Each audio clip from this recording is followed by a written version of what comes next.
Hello guys and girls, welcome back to another video. Today, just another discussion piece. I just want to talk about investing in Pokemon, kind of where I think that's at, where the actual value of investing if you are going to put your money into Pokemon is. Because honestly, Pokemon's one of the most accessible markets out there right now that anyone can just get into. Anyone can go to Walmart if they're able to pick up some cards and they don't want to open it, it's technically investing. So yeah, I just wanted to talk about that today, see kind of where the value is, where you can find hidden gems, where you can find what stuff people's gonna want, not just the hype, not just what other people are gonna tell you, what genuinely I think is good, where the investing space is basically. Now obviously Pokemon as a brand has been around for over it's about to be 30 years old. I think the celebration next year for 30 years is coming up. So Pokemon is no longer what some might consider a fad. You have Beanie Babies, you have Funko Pops. Those are kind of the big fads. I feel like that's kind of popped up in society in the past 30 years, at least for me in the collectible space. But Pokemon has outgrew that sort of thing where it's just a fad. It's just something for one generation. It has now transcended multiple generations of millennials, Gen Z, Gen Alpha. It is considerably always growing, it seems like. It's the number one media franchise. It grosses the most money. It makes a ton of money for Nintendo. Does very well in the games. I think Scarlet and Violet was the most sold game of Pokemon ever, or one of the top ones. So Pokemon as a game, or as a brand, has huge growth. It's not going anywhere, I think, anytime soon. Even though the last video was a little bit more negative on the brand, but ultimately Pokemon's not going anywhere anytime soon.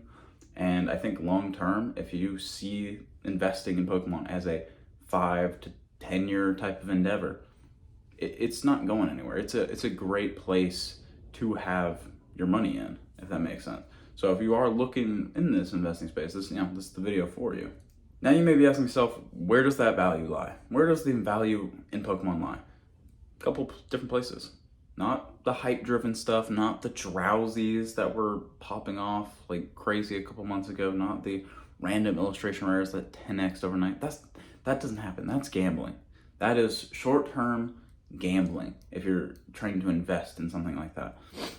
Actual value lies in sealed product, booster boxes, ETBs, things of that nature. Even collector boxes to some extent. Those grow a little bit slower, but those do definitely hold value. Those are some of the more prominent things that you'd be investing in. Cards that have popular characters, Charizard, Evolutions, starters, things of that nature that aren't hype driven. Those are actual things that people will always want because they're sentimental towards them. Starters especially, people are always going to be sentimental towards their first starter or their favorite starter. Evolutions obviously have a huge draw, as we've seen with Prismatic Evolutions. Charizard's always going to be big. Any of the original Gen 1 stuff is going to be big. Sealed, obviously. Those are the things that hold value. PSA slabs, even of those, will hold value, I think, long term. Now, obviously, buying at a peak, if you bought in 2021, buying a PSA 10 Charizard, it's down still. It's not always going to hold. But if you're like, okay, I'm going to hold this for 20 years, I think eventually, 20 years from now, when you bought in 2021, it's going to be higher than that. These are the things that you need to look for if you're looking for value. Looking for other things, I feel like, is more chasing rather than looking, okay, I'm investing in something that's going to maintain value. I think the other thing that makes Pokemon investing so amazing is that it's a tangible investment.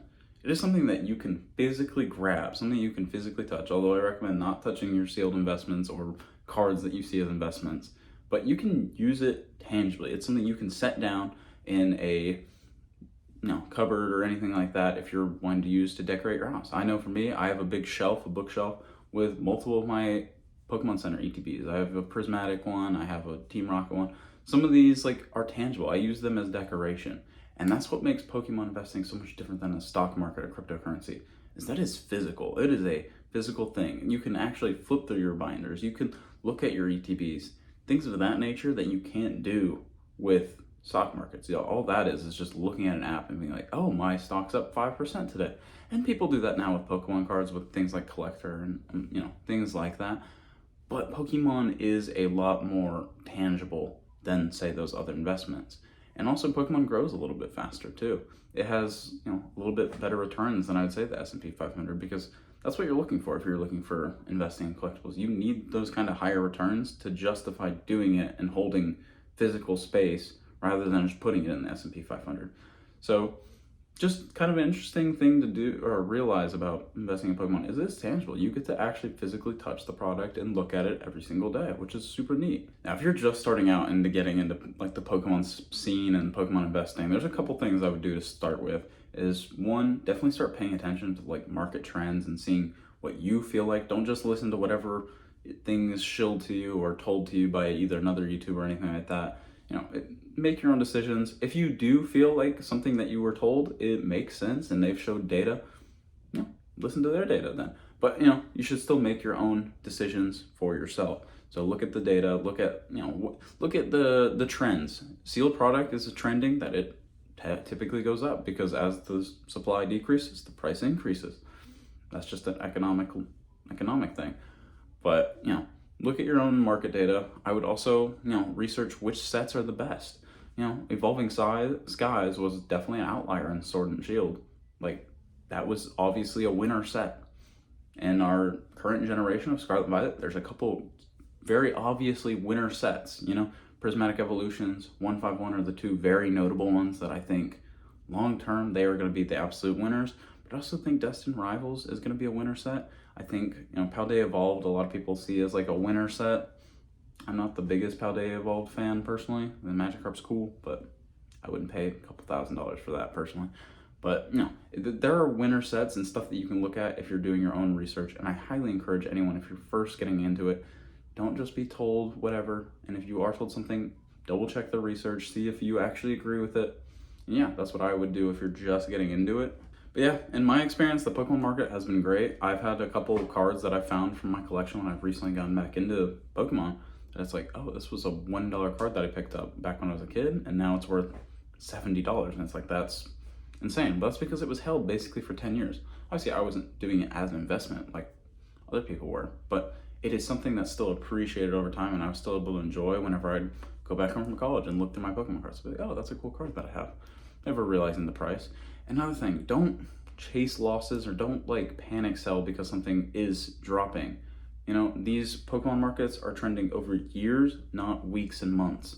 These things will drop over time, they'll ebb and flow throughout, but if you sell something, that's when you actually lose the money that you put into it. So if you just hold and make sure that, okay, I'm not going to sell this until I'm either back even or into profit, you're not going to lose money. That's typically how these things work. But that's just what I would say about that. The Pokemon market has been pretty cool to me. I'm enjoying growing my personal sealed collection. I got some Blooming Waters that I'm keeping sealed because I think those are going to be doing really well long term. I know they're kind of a pain to ship, but they're pretty cool. I like looking at them every day. So yeah, that's my personal experience with like investing. So, but yeah, that's pretty much it for this video. I'm kind of wrapping it up here, but Pokemon, man, Pokemon investing especially, it's one of the few investments where you can actually be passionate about something and invest in it. Trust me, there's probably some people that are passionate about cryptocurrency or passionate about a certain stock, but Pokemon's one of the few things that you can genuinely invest in and be passionate about both the product, the game, the property, and be able to invest in it, and watch the growth continue. So me, I love investing in Pokemon so far. I highly encourage anyone, if you have any extra cash, like I said, it's extra money. Don't subsidize this for actually investing in a retirement account. I highly encourage you to do that first if you have any extra money. This is if you have extra money that you have disposable income to be able to put towards something for future growth. For me, I'm using this as a means to fund my collection. I'm collecting the Full Art Trainer Master Set. Some of those cards are way out of reach for me. Realistically, $500 is a lot of money to spend on a single Lily card, but I want to be able to buy some of these trainers. I want to be able to buy the Lilies, some of the other $500 ones. I think Cynthia is up there. I want to be able to have a full binder with every single Full Art Trainer card. But I know personally I won't be able to afford $500 and stuff. But a Blooming Waters appreciates the $500 in 3 or 4 years. Maybe I can pull the trigger then and do a trade or something like that. So investing, I highly encourage it, but only if you have the means and the wherewithal to understand it's a long-term play and not that it's a quick flip type of deal, and only if you have disposable income. But yeah, that's pretty much it for this video. If you could definitely follow, greatly appreciate it. But yeah, thanks for checking me out.